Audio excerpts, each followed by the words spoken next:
Pag minalas pa tayo, Joey, God forbid, baka maging North Korea pa ang maging presidente itong si Tam Jong-un. Grabe pag-twist sa narrative. Grabe, no? And now he's threatening na, ay, yung kapangyarihang mag-impeach sa amin lang yung binigay. Pag kayo nagbigay ng condition on how a person should be impeached, that's dangerous. Yun yung sinasabi ni Martin Romualdez. So, ibig sabihin, sinasabi ni Martin Romualdez dito, hoy, wag niyong ilimit yung power namin to impeach all of you, ah. No one is limiting your power to impeach, dumbass! Ladies and gentlemen, we are now on constitutional crisis territory. The legislature now is saying that the Supreme Court cannot question them. Diba? Sila lang to, kami lang to. Wala kayong karapatan na makialam sa amin. That is the message of Martin Romualdez. The House of Representatives has filed a motion for reconsideration before the Supreme Court. Alam mo, medyo weird yun, ano? Kasi the House of Representatives is a house divided. So, ibig sabihin, ano yan collegiate yung body na yan eh. Ang first question ko dito is that, mag-MR siya. Magmo-motion for reconsideration siya.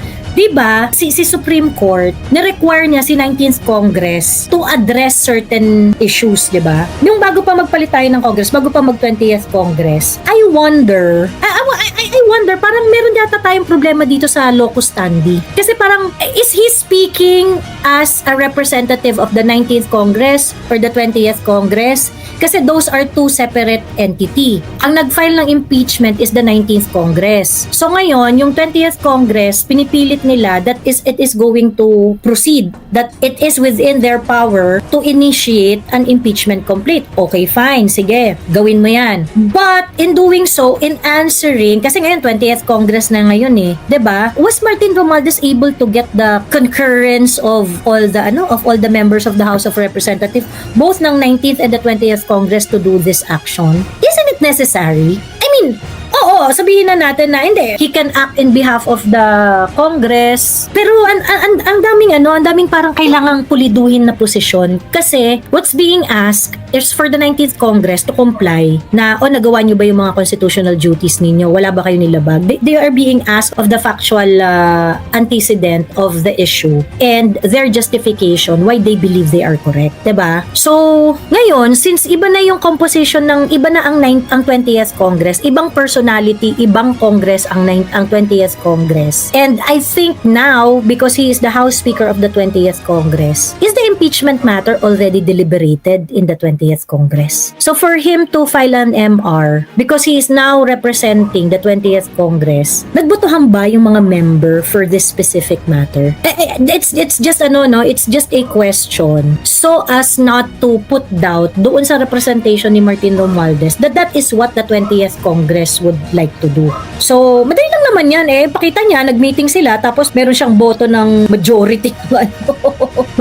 ng Kongreso, di ba? This is not an act of defiance. It is an act of duty. Sabi niya, it's not an act of defiance, it's an act of duty, sabi niya. Pero nakalimutan niya na noong tinatanong sila ng Supreme Court, they were ordered by the Supreme Court to do certain things. 1, 2, 3, 4, 5, 6, ganyan. Pagkatapos, ang ginawa niya, di sila nag-reply, di ba? Diba? Ito yung sagot ng House of Representatives. Ayan. Respondent most respectfully begged the indulgence of the Honorable Court and conveyed the need to decline responding. FGH and to further respond to inquiry. J. It is the position of the House that these matters pertain to its internal proceedings, which have always been regarded as beyond the jurisdiction and scrutiny of this Honorable Court. Nagmatigas na sila eh. Diba? Nagmatigas na sila dito eh. Kasi ang sinasabi nila basically is that yung mga ito, kasi these are about rulemaking ng rules ng House of Representatives. Ayun, yung F is as to the articles of impeachment transmitted to the Senate, which office or committee prepared the draft and when it was completed. They were being asked of details of this, yung letter F. Letter G is as to the article impeachment transmitted to the Senate when it was circulated to the members of the House of Representative, where it was circulated to all the members of the House of Representative. I think the Supreme Court is trying to decipher here. Were you able to really act on the first three impeachment? And you did declined to respond. You did not want to answer. Diba? Tapos, now you're telling us that you're doing this because of the duty kinemerut. It is your duty to explain before the Supreme Court. Because the Supreme Court has the duty to ask. And hindi ko maintindihan dito why a lot of people are saying na the Supreme Court cannot ask them. Why? Is the legislature above the law? Above the judiciary? The judiciary cannot dictate the House of Representatives on how they're going to do their job. Like for example, dun sa pag-approve ng budget, those things that are within the realm of the legislature. Hindi kayo kayang sabihan ng Supreme Court kung ano ang dapat nyong gawin. Pero ang Supreme Court, meron siyang karapatan na magsalita at magtanong sa mga ginagawa ninyo, especially if there is a justiciable question that is presented before them. And what is being presented to them is the fact that whether or not you exercise your power prudently in accordance with the Constitution doon sa pagtrato ninyo sa 4 na impeachment complaint na final before the House of Representatives. So ayan, these are the 4 questions, no? Yung F, G, H, and J. Yung letter H is as to the article of impeachment transmitted to the Senate when it was circulated to the members of the House of Representatives, whether it was accompanied by the evidence for each article charge or if it was a committee report for the information. The court definitely wanted to know, to recon when exactly the initiation of the impeachment happened for the 4 impeachment complaint. And you did not want to answer when you were being asked. Letter J, as to the articles of impeachment transmitted to the Senate, whether each of the members of the House of Representatives had time to peruse the charges and the evidence before affixing their consent. It is the right of Martin Romualdez to question the decision of the Supreme Court. Part naman ng right nila yan to na parang, oy, Supreme Court, baka naman you want to reconsider yung decision ninyo. Because it's really part of the remedy, part yan ng rules ng Supreme Court. You can take advantage of it.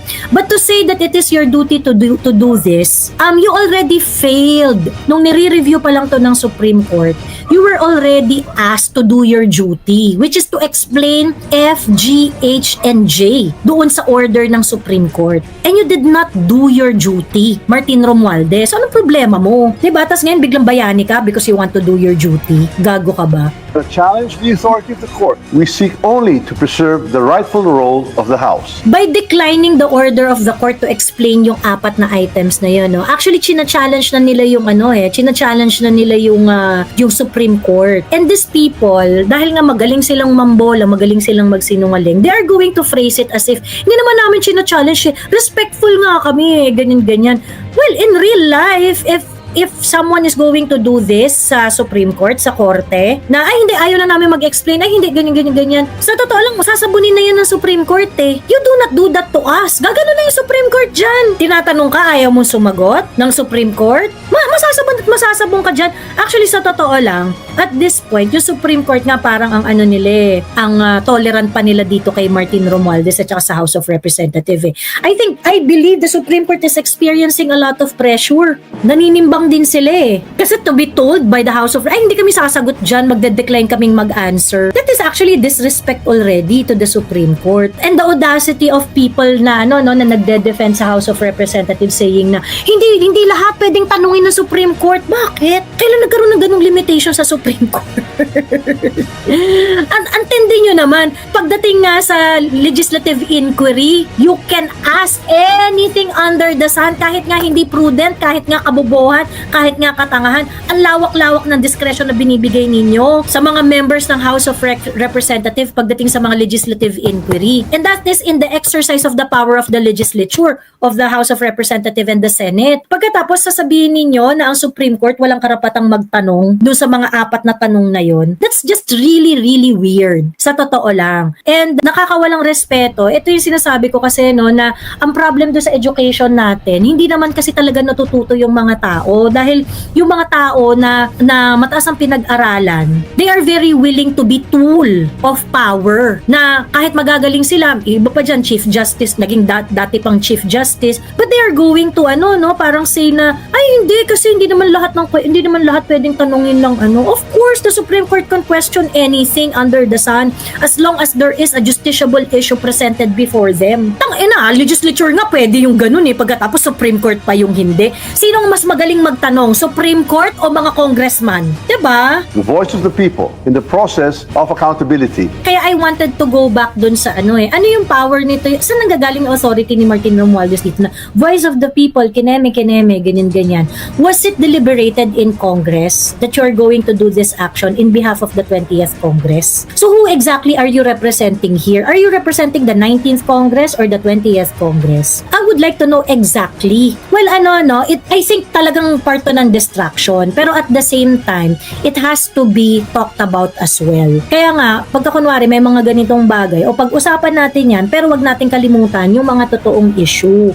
Kasi, grabe rin naman yung issue na itong ginagawa ni Martin Romualdez eh. Kasi if we're not going to pay attention to this one, we're gonna go full on constitutional crisis. And if we're going to have a constitutional crisis, it's going to have a huge impact to the stability of our country. Sa totoo lang Let us be clear. The Constitution says the House of Representatives shall have the exclusive power to initiate all cases of impeachment. That power is not shared, not subject to pre-approval, and not conditional. That process is subject to due process. The Supreme Court is not saying that your impeachment is approved or disapproved. What the Supreme Court is saying is that you did not follow due process. And question of due process is a justiciable question. It is something that the Supreme Court has the right to review, to rule upon. Diba? So ngayon, tinatarantado tayo nila Martin Romualdez na parang hindi, sa amin lang to. So ibig sabihin, itong power na to, it is exclusively yours that nobody can touch it. Whatever you want to do with it, nobody can touch it. Are you fucking kidding me? So ibig sabihin, shielded kayo sa kahit anong grave abuse of discretion na i-exercise niyo dyan sa act nyo na yan? Tarantado ba kayo? Ano kayo, anak ng Diyos? Pagdating po sa due process, lahat po yan, subject yan ng pantay-pantay tayo dyan. Kaya ang tanong dyan, did you follow or not? Yun lang naman yung sinasagot ng Supreme Court and the Supreme Court is saying, you did not follow. So therefore, ano bang nangyayari sa mga acts na hindi nag-follow sa due process? Diba? In GR number 278353, the Supreme Court ruled otherwise, based on a misreading of facts and a retroactive imposition of the new rules. On February 5, 2025, the House transmitted the fourth impeachment complaint, filed and signed by 215 members to the Senate. Only after this transmittal did we archive the earlier three complaints. The sequence matters. It proves there was only one valid initiation, not four. Even the court's own precedent, Francisco versus House, supports this. Ang problem, you were asked that question, you did not answer. That's the problem, di ba? You were asked that question. Actually, records show that you archived it. Si Sec Velasco actually, nung tinanong siya publicly, nagsabi na siya pina-archive daw sa kanya. So ngayon tinatanong kayo, yung in-archive ninyo na tatlo, 'di ba? Isa lang yung inaktuhan niya, isa lang yung tinransmit ninyo, yung tatlo, pinabasa niyo ba 'yan sa mga kongresista? Oo o hindi. Kasi deliberately withholding yung first three, hindi niyo pinabasa sa mga kongresista, hindi niyo pina-review, hindi niyo pina-ano. What made you decide na yung isa lang ang magpo-proceed? What made you decide na yung tatlo buburuhin ninyo sa cabinet? Pagkatas yung isa lang, ito lang yung papaikutin natin, tas nakakuha ng 2/3 votes. 'Di ba? What happened to the three? You deliberately withheld it. That's the problem. You also deprive the entire body, the House of Representatives, the ability to scrutinize the other paano kung yung iba? Of course, syempre, alam naman natin premeditated yung ninyo, no? But for the sake of, for the sake of knowing the possibilities, other possibilities here, kung hindi nyo pinakita sa ibang mga kongresista yung first three, paano natin malalaman na hindi yun ang pipiliin nila para i-transmit sa House of Representatives? Withhold nyo nga. Tapos sinasabi nyo, in-archive lang namin to after namin madesisyonan yung Okay, in-archive ninyo yung tatlo? Etong pang-apat lang yung pinili ninyo? So did you discuss the first three or not? Was it given to everyone? The first three? Was everyone given a copy of the first three impeachment or not? Remember, meron rin mga interview sa Sec General Velasco na hindi yun binigay sa mga members. Nandun lang yun sa kanya. Tinago lang niya, pina-archive sa kanya. The moment that those were actually transmitted to his office noong December pa. And there were a lot of interviews pertaining to such. Only one impeachment can be initiated, and that initiation begins with a 1/3 endorsement or a referral. That is exactly what the House did. did. The court also said the Vice President was denied due process because she was not furnished a copy or given a chance to respond. But nowhere in the Constitution is that required before transmittal. In fact, in all past impeachments, the trial and the right to be heard take place in the Senate. To invent new rules now and apply them retroactively is not just unfair, it is constitutionally suspect. Let me say this with candor. I do not understand why they fail to understand that what is being questioned here is your adherence to due process. If you're going to exercise your power to impeach, you cannot exercise it with abuse of discretion. Yun yung hindi nagigets ni Martin Romualdez, ano? I'm pretty sure naiintindihan nyo to eh. Kaso nga lang siguro, your back is on the wall. 'Di ba? You have to spout any argument that will defend your transgression. So yun. A government of laws cannot allow any branch to become the judge of its own accountability. The Supreme Court... Ito grabe no, parang upfront na to na defiance sa Supreme Court eh. So are they saying na the Supreme Court cannot do its duty of judicial review sa action ng legislature? Ladies and gentlemen, we are now on constitutional crisis territory. The legislature now is saying that the Supreme Court cannot question them. 'Di ba? Sila lang to, kami lang to. Wala kayong karapatan na makialam sa amin. That is the message of Martin Romualdez. Is a co-equal branch of government. Its wisdom is deep, its authority is real. But its members, like the President and the Vice President, are also impeachable officers. When the court lays down rules for how it or others like it may be impeached, it puts itself in the dangerous position of writing conditions that may shield itself from future accountability. Grabe, no? And now he's threatening na, ay, yung kapangyarihang mag-impeach sa amin lang yung binigay. Pag kayo nagbigay ng condition on how a person should be impeached, that's dangerous. Yun yung sinasabi ni Martin Romualdez. So, ibig sabihin, sinasabi ni Martin Romualdez dito, hoy, wag niyong ilimit yung power namin to impeach all of you, ah. No one is limiting your power to impeach, dumbass. Due process limits your power to impeach anyone. Did you follow the due process or not? Because the standard is very, very entrenched in our judicial system. You are limited by the concept of due process. You cannot say that no one can question you because it is your sole prerogative. This is full-on dictatorship, ladies and gentlemen. Ayaw magpa-question ni Tambi. You know, akala ko BBM is a dictator because he's tanga, no? Pag hindi niya maintindihan, hindi, wag na, ito na lang, basta sundin nyo na lang to. Si BBM dictator siya kasi lazy siya. But the real dictator is Martin Romualdez. We are now being ruled by the House of Representatives. This person na hindi man inelect nationally, papaalala ko lang kay Martin Romualdez, your power is based on the handbook of the Congress. The powers of the House Speaker is listed in that handbook. Handun lang yung power mo. And the power of the House Speaker, many of it is actually limited to administrative power. Saan nanggagaling yung kapangyarihan mo ngayon na magsabi na ay kami ay dito ay hindi ganito NM.